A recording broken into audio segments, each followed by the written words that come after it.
Hello everyone, welcome to my Resurgence of Power box opening, Opus XVIII. It is a set I've been eagerly waiting, and it's got some really cool cards, and I figured I didn't do a box opening for 17, but I figured I'd do one for 18, because who knows, maybe I'll pull that fabled signed Yuffie. Or some of the legacy cards, which now have alternative Amano art, and they look beautiful. So let's dive straight in. It's going to be a fairly quick one in comparison to some of the others, just due to the fact that, well, it's very easy just to look at every single card and talk about everything they can do and whatnot, but this time around, just going to be looking at some of the pretty cards and some of the cool interactions of a few different cards. Open this bad boy up, and firstly we have the Sonon Box Stopper, who's a Earth Lightning Legend. Pretty cool. Put them over there. And let's just get all these out, shall we? Just get all these out. The box to one side. I think I'll just keep these to one side actually as well. And that way I can just focus on what's being looked at. The trusty scissors. Let's get this show on the road. I definitely needed to have got myself a bin bag, but oh well. Right, so, yeah, it's worth talking about Salamander just because it's such a powerful card. Yeah, you run on fire, you run Salamander now. Then, Rune Fencer, okay, Sith, Snow, and a foil Onion Knight, nothing of speciality. And then Ash. Holy poop, is that a strong water card? Cost goes down, and effectiveness goes up, and it's EX regardless. That's a very good card. I'll put the foils to one side, and I've got some sleeves. If I do happen to pull a full art or anything like that, being hopeful I might pull a Yuffie, I won't. But I can dream, can't I? So, Foil Dragoon and Faris, our first legend, very nice, a very good card, makes Warriors of Light very strong. I faced off against this in the pre-release and it was nasty, so a good card all in all. Deals damage to everything, including your board, which means when your own Warriors of Light receive damage, they will then ping like 3k to everything as well. This is ridiculous. Foil Sid Hayes and Daisy. Interesting card. Interesting ability. To be able to just take all damage that any other forwards would receive. So if there's board wipe damage, for example, she would take all of it, which is weird, but I quite like it. Rune Fencer and, ooh, another legend with Axstar and another fire one as well. Axstar, really cool card. Interesting that it synergizes so well with just 3 costs. Bit weird, but I quite like the effect, and it means that you can build some quite niche decks with it, to be honest. Got 4 Ranger and RCL. I'm getting loads of fire cards today, which is fine because fire is strong.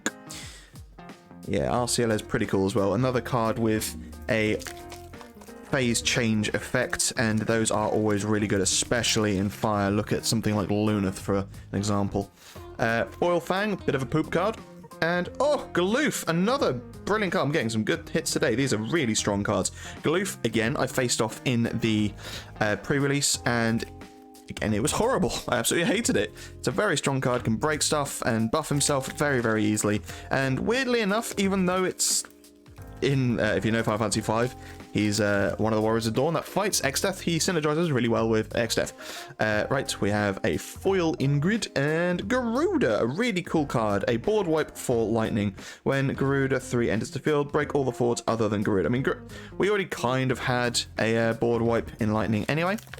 Or a couple, but this is just a straight up break everything, which is nice. Expensive, but nice. A foil Hurricane and a lightning. Interesting card. Lots of different abilities, but it's not personally my style. So it's got haste, and then you can pay 1, choose 1 forward, dull it. You can use ability of lightning is attacking, ice and lightning, choose 1 dull forward, break it. You can only use ability while lightning is attacking, and then pay 1 and dull. Your opponent discards 1 card. You can only use ability during your turn only once per turn. So she's one of those kind of forwards, which is really a monster, but it's nice for her to be able to attack and do all these other things anyway. But that much payment every single turn, I'm not so sure. A foil Luna Freya and a Vanille. Yeah, Vanille's a weird one because she has the dull key phrase. So dull active Vanille, so she can be dulled upon entry, so her summoning sickness doesn't stop that. Choose one opponent's auto ability. If your opponent doesn't pay 2, cancel the effect. It's not amazing, fairly easy to kill, but it's still a nice little stopper, and we don't really, or I was about to say we don't really have something like that in Earth Lightning. We do, we have lots of different things like that in Earth Lightning, but it's an immediate effect that you can use, which I quite like.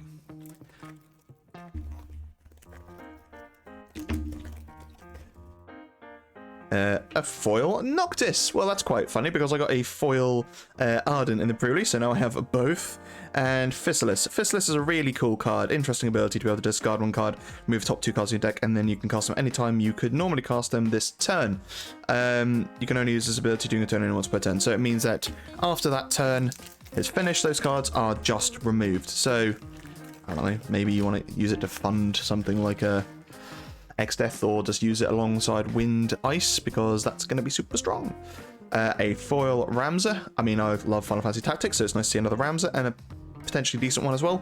And, ooh, Sol. Ugh, this card is disgusting. I hate it. So there aren't any Legend light or dark cards this set. Well, I'm going to set it aside anyway, because there are more Legends in multi-element, but that doesn't mean to say that they haven't printed cards with strength equal to Legends. Oh, and a foil Squall. Look at that. A really good card. It's not the best Squall out there, but it's still got a decent ability. Upon it, it can be cost less. And when he enters the field or attacks, you get to freeze stuff and buff stuff, which is always nice. And then Two-Headed Dragon. Holy crap. I mean, Fire didn't need this. To put it bluntly, Fire did not need something like that. I pulled Two-Headed Dragon in my pre-release, and that's basically the reason I ran Fire and why I survived. Oh, right, so now we have a foil Lightning L. So we've got 2 Lightnings in this set. Bit of a weird one. When Lightning enters the field, choose one 40 opponent controls, dull it, and draw a card, which is fine. Then pay a Lightning and Water, remove Lightning and one card named Odin from the break zone from the game. In the break zone from the game, sorry, and then play Lightning onto the field. You can use the ability during your turn only if Lightning is in the break zone, so you need another Lightning in there and an Odin, which is kind of weird, but eh. Oh, and then Zunde. So Zunde is just a really cool card. I'm definitely building a deck around this card. Well, not around him, but including him in something. But yeah, I've already talked about him in one of the card combo shows, but stuff like Magic Pot, the Samurai that can play a 4-cost onto the field. There's just so many good options with that card.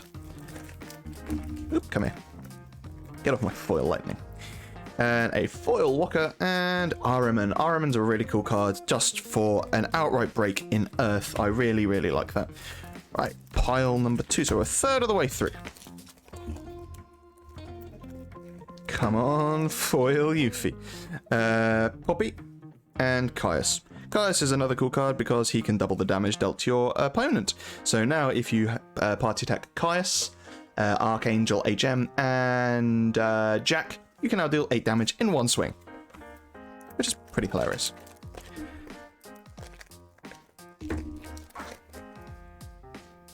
Foil Geomancer and a Melvian. So he's a weird card. I didn't realize he was a legend at first. So he's got a Warp 1, which means he comes in pretty quickly. But when Melvian enters the field, choose up to 2 backups and up to 2 other backups. Activate the former and freeze the latter. When Melvian is put from the field into the break zone, you may remove Melvian from the game. When you do so, place 2 warp counters on Melvian. So similar to the Earth Aerith. But in pre-release, I came up against this card. It was played turn 1.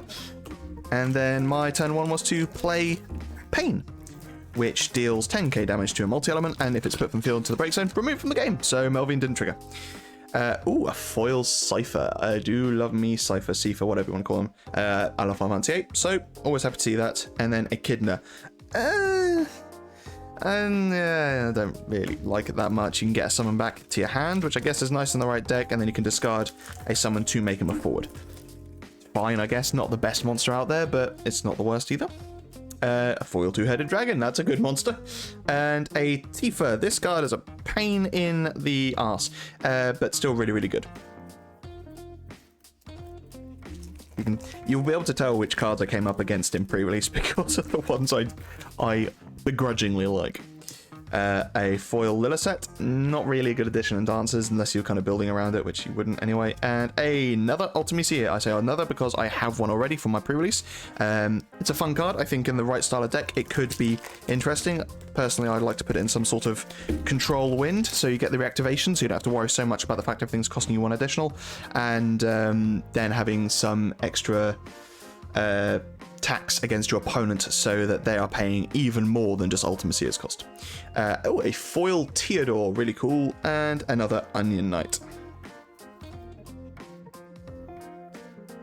Yeah, Theodore we got as one of the card of the week cards. He's just decent. You warp him in turn 1, turn 2, that's horrible. Foil Shiva, and a Krista. Yeah, this set has included a fair amount of random discard, which is a lot more powerful than actual discard because your opponent got to choose previously and now they don't. And that is the way it should work in my opinion, because discard is disgusting, but yeah, still.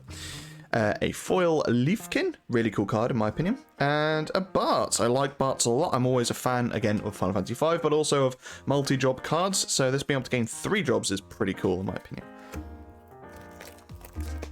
Actually came up against a in the pre-release alongside the Faris. I think it was Faris, Arc, and the Barts. And yeah, that was gross. Leo, really cool card. I actually quite like this in a standard units deck with the old Opus XVIII Warrior of Light, who gives all your standard units plus 2000 and first rank. And Tidus, how you want to say it? Yeah, he's alright. There are cards I'd prefer to run over him, but it's something if you're fueling your salamander, for example. Ooh, a Pilar Fujin. Look at that, and like I said, I really like my Final Fantasy VIII, so that is very, very nice. You get what's up. Oh, and accompanied by Squall, the irony. Let's just put you in a little sleeve. There we go. Go to bed. Night, night. My Final Fantasy Tactics sleeve as well. Stole the key art from was it the Legend Returns from Final Fantasy XIV? And that was the end of pile 2. So now we're on to pile 3.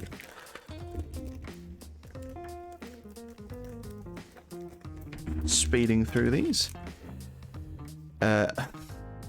Foil Billy Bob. I swear, if they don't print or if Choco Billy is not present in Final Fantasy Remake, I think Choco William is, or Choco Bill, because he's in the Intergrade bit. But if Choco Billy is completely missing, and this is what I get, I'm gonna flip. And another R.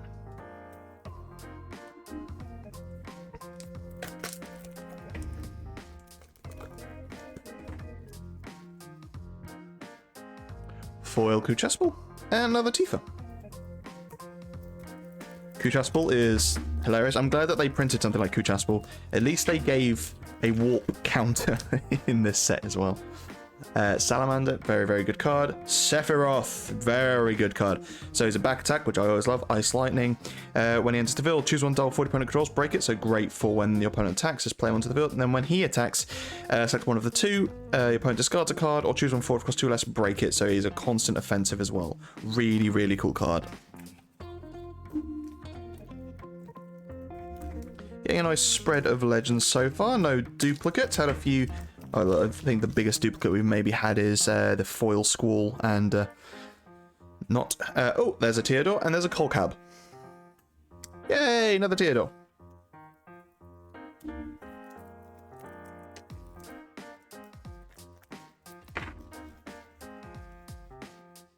Ah, there's that pain I was talking about earlier.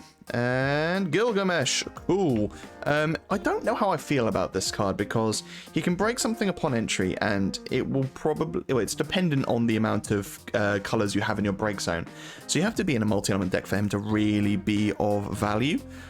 In pre-release, actually, wasn't too bad because you probably will have at least 3 elements there. But yeah, I'm not sure how I feel about him in like a standard set.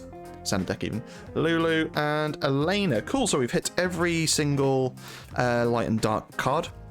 Elena is another interesting card. Another one of those kind of monster forwards, but a good utility, can be used effectively. Most of her abilities are only once per turn though. But that discard, if you are in maybe some sort of horrible wind reactivation where you can keep making your opponent discard as well, not too bad. So we've got foil Seraphy and Sid Hayes. Sid Hayes is a hell of a card. I mean, being able to make it so the next card is reduced by 2, so even if the card is a 2 cost or 1 cost, it is free. Really good. But then at the beginning of your attack phase, if you cast 3 or more cards, you get to dull and freeze 2 things. That's just nasty, especially with the sheer amount of bounce that Wind has now, and just making things cheaper as well. So good. Oh, a foil Garuda, and then another Ultimecia. So I now have 3 of Ultimecia. Go on, just sit still. So I guess I'm building a deck with her in then. Oh, a foil Arden, so now I have 2 of them. Hilarious. And another Onion Knight. I guess where the Noctis is, there will be Arden. Ah! I didn't even get all the cards out of the pack. Silly me, this would be the pack where there was a signed Yuffie as well. No, it's just a Talika, don't worry. And where was the hero? Cerberus! Pay 3. Come onto the field, activate all your characters. Activate all your backups. Still really good. 2 packs left.